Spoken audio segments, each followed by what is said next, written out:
And this is Majinoni. Here's my review for Brightest number 6. There's going to be some spoilers, so if you haven't read your book, then come back later. Now, if this follows the same format as it did last issue, where it gave more pages to individual stories, so for that, I'm really appreciative of that, because that makes a huge difference in the way the stories are flowing.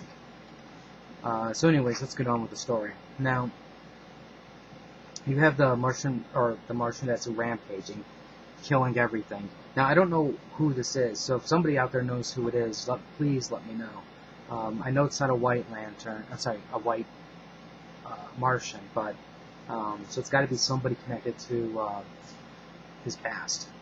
Well, after the rampage, the Martian goes, well, I know somebody who I need to kill next, and it goes flying off. Now, Martian Manhunter goes to a laboratory, and then he's doing some investigating as to what's going on. But when he gets there, he notices all the plant life is basically wilting and dying at his touch. And that's where that part ends. Now, then we go over to the Hawk and Dove and Dead Man, and they're trying to raise Dove's sister. Well, despite the Ring's warning, they attempt it anyways, and the dead Hawk comes out. Lucky for them, the Ring summons the Dove, which was, and then basically is able to push or to destroy the evil version. And it makes reference to Dead isn't dead, which obviously is the case because Dead never stays dead in comic books; they always come back to life. So, the Ring mentions that the one thing that he really wants is cheeseburgers, and that's what he should do next is eat, because he hasn't really given him any time to eat. Okay, next up we go, so hopefully this part will end for now, and then we'll get to some other kind of stories, because we know we still have to figure out what's going on with the Hawks. But anyways, we go over to the Firestorm, and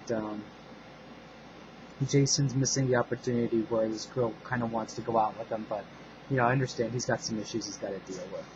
Well, anyways, there's construction that's going on, and the crane's turning into bubblegum, and basically the thing collapses, and somebody's on there and it's falling. Now, if you notice, there's somebody inside his head that's asking, what's the atomic structure of the bubblegum, and that's what happens. And then, so he turns into Firestorm, and because he's all drunk and hungover, he's having issues with flying and whatnot. But they're able to get themselves together. They form an airbag, saves the guy, and he throws up on the guy, which is kind of to me, it almost looks like it's black goo. It's not just to me, it doesn't look like regular throw up. But anyways, so they fly off. He can't even fly straight, and he just crash lands. And Ronnie's having some serious issues, and this is where he finally comes out and says, that he remembers everything, and comes basically clean on that. And Jason's just on top of his ass, because he's like, you were the youngest member of the Justice League, what the hell happened to you, blah, blah, blah. And this is where they hear that other voice in their head, and which is like, yeah, he's sorry, Jace, but me, not so much. And then, it almost looks like the Black Lantern, or sorry, the Black Lantern version of Firestorm is in there with them. Okay, so anyways, we go to Aquaman, and, basically he wants to hear from her what's going on. And this is where she explains that everything she told him was a lie. They're from a group of people that were banished to the Bermuda Triangle, and basically she was sent to kill the King of Atlantis, but once she met him, she found out that he really wasn't like what they were saying he was. They had kid, romanced, fought together, and then when Black Manta killed their baby, it wasn't necessarily because of revenge against him, it was revenge against her, because he apparently met them before he met Aquaman, and then that's what the revenge is from. Then he wants to know who the girl is that attacked them, and she says, oh, that's my sister, and that's where that pretty much ends.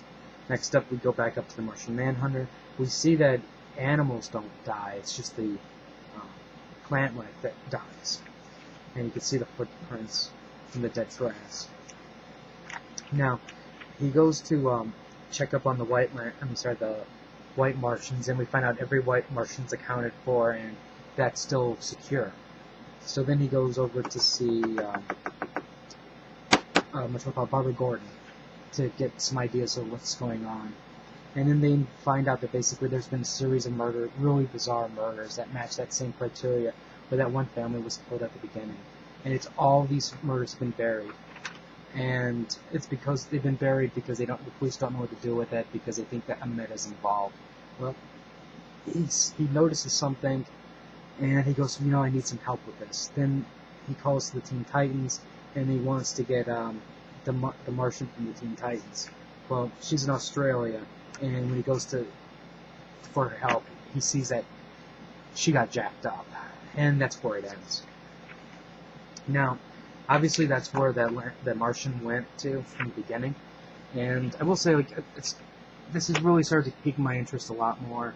I'm glad that it finally picked up, considering it's 24 issues or so.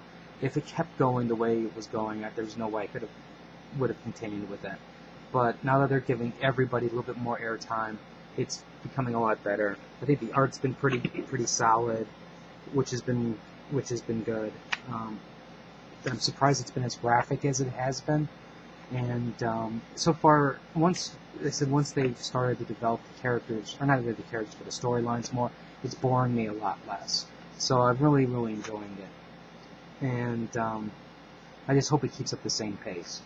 So if you have any questions or comments, feel free to leave it on the side. And subscribe to the channel. And until next time.